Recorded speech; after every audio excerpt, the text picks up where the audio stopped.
नमस्कार मेरे प्यारे मित्रों, स्वागत है आपका आपके channel let's learn with SK में। आइए आज हम संविधान के कुछ और आर्टिकल जानते हैं। मैंने आपको एक वीडियो पहले दिया हुआ था जिसमें मैंने आपको कोई बहुत ही महत्वपूर्ण आर्टिकल बताए थे और मैं आशा करता हूं कि आपको बहुत पसंद आए होंगे। इसलिए आगे के आर्टिकल जानने के लिए देखिए इस वीडियो को, और अगर आपको पसंद आए तो लाइक शेयर सब्सक्राइब करने करना आपको, और अपने मित्रों को भेजना। तो चलिए शुरू करते हैं। आपका आर्टिकल नंबर 52 कहता है कि भारत में एक क्या होगा, एक राष्ट्रपति होगा। क्या होगा? भारत में एक राष्ट्रपति होगा जो संवैधानिक प्रधान होगा इस देश का, अर्थात वह प्रथम नागरिक कहलाएगा। क्या कहलाएगा? प्रथम नागरिक कहलाएगा। आर्टिकल 60 भारत के राष्ट्रपति की शपथ की बात करता है। आर्टिकल 60 यानी अनुच्छेद 7, आर्टिकल को अनुच्छेद कहते हैं हिंदी में। तो आर्टिकल 60 जो है भारत में राष्ट्रपति की शपथ की बात करेगा। क्या करेगा? शपथ की बात करेगा। जब शपथ दिला देंगे, यदि मान लो राष्ट्रपति ने कुछ ऐसा काम कर दिया जो राष्ट्रपति के पद के मतलब उचित कार्रवाई कार्यान्वयन नहीं करते हैं, तो उन पर महाभियोग लगाया जाए। क्या लगाया जाए? महाभियोग। तो 60 का क्या आता है? 61 आता है। तो शपथ का दिन को क्या लगाया जाए? महाभियोग लगा दिया जाएगा और उनको अपने पद से अलग कर दिया जाएगा। इसको याद रखिएगा। आर्टिकल 61 क्या है? महाभियोग की बात करता है। आर्टिकल 63 कहता है भारत में एक उपराष्ट्रपति क्या होगा? उपराष्ट्रपति होगा। जो उपराष्ट्रपति क्या होता है? राज्यसभा का क्या होता है? राज्यसभा का क्या होता है? हमेशा पदेन सभापति के रूप में काम करता है। कौन? उपराष्ट्रपति हमेशा सभापति के रूप में काम करता है। और राज्यसभा के जितने भी सदस्य होते हैं उनका कार्यकाल कितने वर्ष का होता है? 6 वर्ष का। इसको याद रखिए जरूर ध्यान से। अगला है आपका आर्टिकल 63। क्या है आपका? आर्टिकल 63 आपको उपराष्ट्रपति होगा। आपका अगला आर्टिकल है आपका आर्टिकल 75। आर्टिकल है 75 जिसमें प्रधानमंत्री के बारे में बात की गई है। क्या है? प्रधानमंत्री के बारे में बात की गई है कि हमारे भारत का क्या होगा? एक प्रधानमंत्री होगा जो मंत्रिमंडल का क्या होगा? प्रमुख होगा।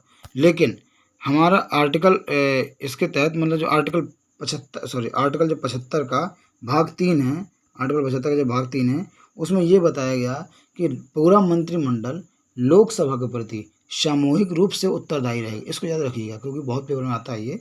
आर्टिकल 75 का भाग 3 ये कहता है कि पूरा मंत्रिमंडल लोकसभा के प्रति क्या रहेगा? उत्तरदायी रहेगा।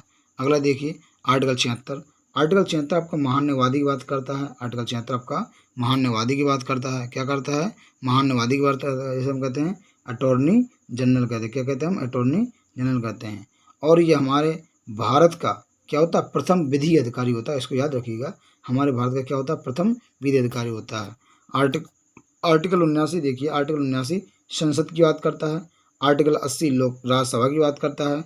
आर्टिकल 81 लोकसभा की बात करता है। इनको याद कैसे करेंगे? तो बहुत आसान है याद करना। 79, 80, 81 एक साथ है तो एक ट्रिक याद कर लीजिए, सरला। क्या याद कर लीजिए? सरला। तो सा से हो गया संसद, रा से हो गया राज्यसभा, ला से हो गया आपका लोकसभा। तो सरला यदि याद कर लेते हैं आपको तो 79, 80, 81 3 आर्टिकल आपको बहुत ही आसानी से याद हो जाते हैं। अगला देखिए आर्टिकल 100। मैंने आपको पिछले वीडियो में आर्टिकल 100 के बारे में बताया था, जिसमें मैंने बताया था लोकसभा का अध्यक्ष होगा क्या करेगा? वो निर्णायक मत दे देगा। क्या करेगा? निर्णायक मत दे देगा। यदि कोई ऐसी डिले में कंडीशन आती है जिसमें कि क्या नाम, पक्ष और विपक्ष दोनों में भी बराबर वोट पड़ जाते हैं, तो लोकसभा अध्यक्ष जिसको चाहेगा उसकी तरफ वोट डाल कर और उसको विजयी बना देता है। चलिए अगला आर्टिकल देखिए। अगला आर्टिकल है आपका आर्टिकल 148 अर्थात 148। ये कहलाता है CAG अर्थात नियंत्रक एवं महालेखा परीक्षक। क्या कहलाता है? नियंत्रक एवं महालेखा परीक्षक। इसका काम क्या होता है? थोड़ा जान लीजिए। इसका काम होता है कि जो भी भारत में संचित निधि की में पैसा रुपये इकट्ठा होता है टैक्स के माध्यम से, बहुत सारे प्रकार से जो भारत सरकार पैसा एकत्रित करती है उसका लेखा जोखा रखती है, उसे कहते हैं हम कह गया नियंत्रक एवं महालेखक। क्या नियंत्रण करता है?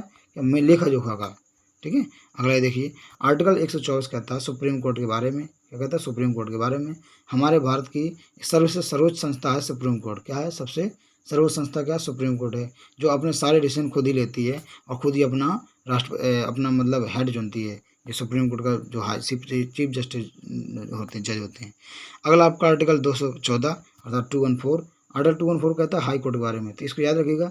1 2 का 4, 2 1 का 4। ठीक है। 1 2 का 4 होता है सुप्रीम कोर्ट, और क्या नाम है आपका हाई कोर्ट होता है क्या नाम है 214 में। और आपके यदि एक थोड़ा सा और जिक्र कर लें तो आर्टिकल 1 2 3 क्या है? आर्टिकल 1 2 3। आर्टिकल 1 2 3 जो है वो आपका सुप्रीम कोर्ट क्या करेगा कि अध्यादेश जारी कर सकता है। क्या कर सकता है? अध्यादेश जारी कर सकता है। क्या कर सकता है? अध्यादेश जारी कर सकता है ना। और आपका 213 आर्टिकल 213 क्या कर सकता है?